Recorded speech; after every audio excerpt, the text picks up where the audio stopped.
Saudara, besok 7 November 2023 Majelis Kehormatan Mahkamah Konstitusi akan segera memutuskan terkait dengan dugaan pelanggaran etik yang sudah diajukan sebelumnya. Apakah kemudian pelanggaran etik ini akan berakibat beberapa hal di bawahnya akan kita dalami bersama dengan pakar hukum tata negara dari Universitas Andalas, ada Ferry Amsari. Mas Ferry, selamat sore. Terima kasih sudah bergabung di Rumah Pemilu. Mas Ferry, pertanyaan pertama. Sore, Mas. Apa saja skenario yang bisa muncul ketika misalkan MK ini memutuskan ada pelanggaran etik kepada Anwar Usman, Ketua MK ketika memutus perkara 90 itu? Apa saja skenario yang bisa muncul? Apa saja sanksinya? Ya, kan ada 3 jenis sanksi ya. Satu, peringatan ringan dalam bentuk lisan, sedang dalam bentuk tertulis, dan berat dalam bentuk pemberhentian dengan tidak hormat.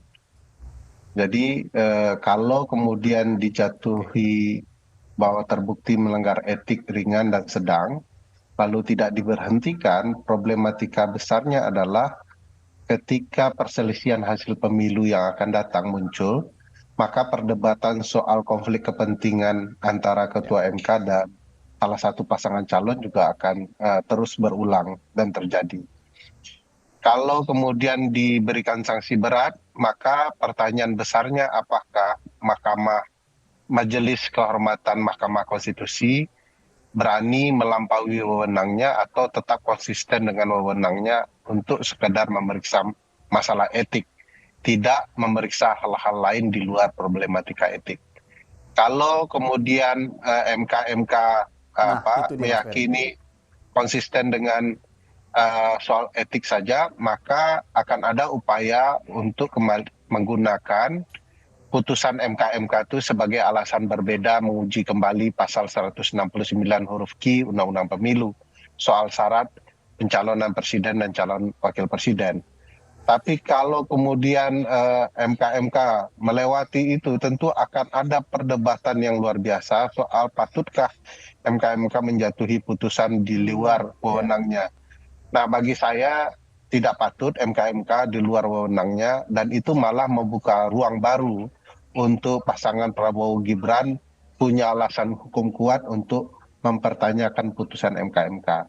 Jadi bagi saya MK harus berada di koridornya dan biarkan putusan MK itu menjadi ruang baru untuk pengujian ulang atau pasal yang sama, objek yang sama di Mahkamah Konstitusi agar bisa diperbaiki sendiri melalui putusan MK yang baru. Ya, Mas Fer, berarti kalau saya garis bawahi, apakah kemudian ini bisa berdampak pada putusan MK terkait perkara 90, ada di beranikah MK melampaui kewenangannya atau tetap konsisten pada jalurnya begitu ya? Kalau dari perspektif Anda, ini bisa dilakukan nggak sih sebenarnya sama MK? Tapi apakah kemudian itu nanti jadi presiden baru lainnya, menjadi ruang diskusi lainnya yang kemudian ini bisa menjadi pertanyaan besar soal legitimasi MK itu sendiri ke depannya? Ya, menurut saya sih tidak boleh MK melampaui wewenang ya. Sesuatu yang melampaui wewenang itu salah berdasarkan Undang-Undang Administrasi Pemerintahan. Jadi MK harus konsisten dengan tugasnya saja. Tapi putusannya itu tentu bisa menjadi alasan baru ya untuk melakukan pengujian kembali. Dan itu sudah dilakukan MK berkali-kali, tidak hanya satu kali ini. Bahwa MK mengubah putusannya terdahulu dengan putusan-putusan MK yang baru. Contoh soal KPK, sistem pemilu, Oke, soal pilkada, dan ya. lain-lain. Gitu ya.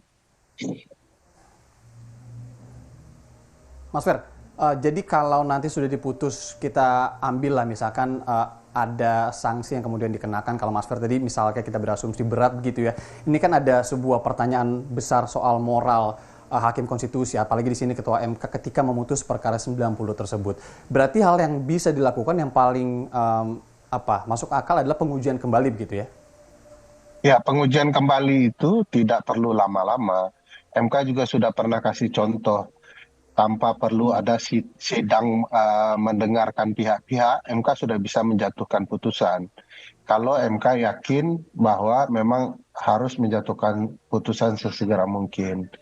Di kasus-kasus pileg, ya, perselisihan hasil pemilu legislatif, itu MK sama sekali tidak ada sidang pendahuluan, langsung sidang putusan. Dan bagi saya karena substansi sudah pernah diperiksa dan sudah diketahui pokok persoalannya, MK tidak perlu lagi melakukan proses persidangan panjang. 1 hari itu cukup untuk menjatuhkan putusan agar Oke. kemudian MK bisa konsisten, satu, dengan konsep open legal policy, atau kemudian MK memutus bahwa ini bisa berlaku di tahun 2029. Jadi tidak ada yang tersakiti lah putusan MK itu. Oh. Mhm. Tapi itu ketika pernah terjadi dulu, ini ada hubungannya juga soal etiknya. Dalam konteks bahwa pernah ada nggak sih presiden seperti ini gitu ya, kemudian diketahui ada pelanggaran etik salah satu hakim konstitusi, dijatuhi sanksi berat, misalkan kemudian sebuah perkara diuji kembali. Itu pernah ada, Mas? Dulu pernah ada pemberhentian Pak Akhil Mokhtar dan Pak Patrialis Akbar. Ya, tentu karena waktu itu berbeda pokok persoalannya. Kalau Pak Akhil Mokhtar kan berkaitan dengan persisian hasil pemilu. Nah, pihak-pihak Ya. kemudian tidak melakukan upaya berikutnya. Kalau Pak Patrialis Akbar itu kan berkaitan dengan pengujian undang-undang, persis sama seperti ini.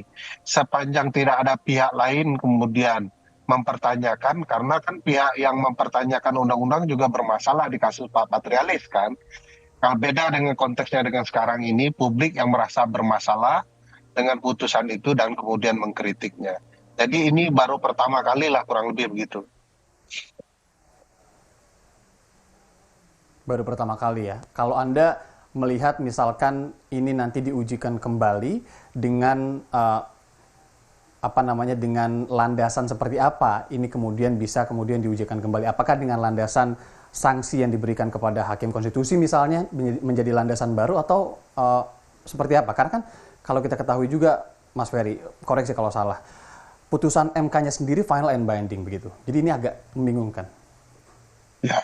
Jadi begini, putusan MK itu berdasarkan pasal 24C Undang-Undang Dasar dan pasal 10 Undang-Undang MK final and binding, termasuk dijelaskan dalam penjelasan putusan. Hmm. Putusan MK yang berkaitan dengan ketentuan pasal 10 ini juga menjelaskan kurang lebih sama. Tapi dalam praktiknya MK bisa kemudian memberikan tafsir baru atau putusan baru terkait perkara yang sama jika karena dua hal. Satu, karena ada Oke. batu uji yang berbeda sehingga ditemukan fakta baru, lalu MK memutus berbeda dengan putusan yang sebelumnya. Kedua, ada alasan yang berbeda. Jadi dibandingkan putusan yang sebelumnya, sekarang ada alasan berbeda. Apa saja alasan-alasan berbeda untuk menguji objek yang sama dalam konteks kasus ini? Satu, bahwa pihak sudah pernah menarik perkaranya, lalu menariknya kembali. Ini bukti baru yang tidak wajar. Oke. Biasanya di MK, kalau sudah tarik perkara, dia akan dikeluarkan penetapan penarikan perkara, sehingga Hmm. tidak boleh lagi pihak-pihak kemudian menguji ulang dan ternyata dia malah melakukan perbaikan. Kedua, perbaikan itu tidak ditandatangani. Secara prosedural ini sudah cacat, ya. Biasanya di MK kalau kita tidak tanda tangan itu heboh tuh. Hakim konstitusi akan tanya terus kenapa tidak ditandatangani perbaikannya. Dan biasanya tanpa tanda tangan itu MK akan mempertanyakan kedudukan hukumnya dan putusannya tidak dapat diterima biasanya. NO, need on van clever Clark, kurang lebih gitu ya. Hmm. Alias Hanya tidak karena sebuah memenuhi tanda syarat. tangan itu yang kemudian Ya, karena terjadi sebuah sekarang gitu ya, Mas Fer? kan kita tidak bisa memastikan bahwa betul-betulkah dia ingin memperbaiki mengajukan permohonan atau tidak. Jadi tanda tangan itu penting bagi MK. Yang ketiga tentu saja ada Mhm. bukti bahwa tidak bisa dikatakan bahwa putusan MK ini erga omnes. Toh yang memakai putusan ini satu-satunya adalah keponakan dari Ketua MK, yaitu Gibran Rakabuming. Yang keempat, putusan MK-MK. Kalau putusan MK-MK itu keluar menyatakan pelanggaran etik, tentu kita semua ketahui bahwa putusan 90 itu diputus karena melalui pelanggaran etik. Ini bisa menjadi alasan-alasan baru Mhm. agar MK bisa menjatuhkan putusan baru dan melalui putusan baru itu dilakukanlah koreksi-koreksi terhadap putusan yang lama. Banyak sekali itu soal putusan MK, misalnya soal status KPK dulu juga diperbaiki melalui putusan yang baru. Soal rejim pilkada itu sampai 3 kali, 4 kali terjadi perubahan melalui putusan-putusan yang baru. Jadi ini hal lumrah terjadi di MK sebagai ruang untuk memperbaiki kalau ada putusan sesat. Oke, oke. Nanti ini akan kita dalami lagi ya terkait dengan sebuah apa kita bisa menyebutnya fenomena hukum baru di negeri ini. Apakah kemudian yang nanti bisa dilakukan bila memang terbukti melanggar etik dan kemudian konsekuensi ke depannya seperti apa? Karena banyak hal fundamental lain yang harus diuji di MK misalkan.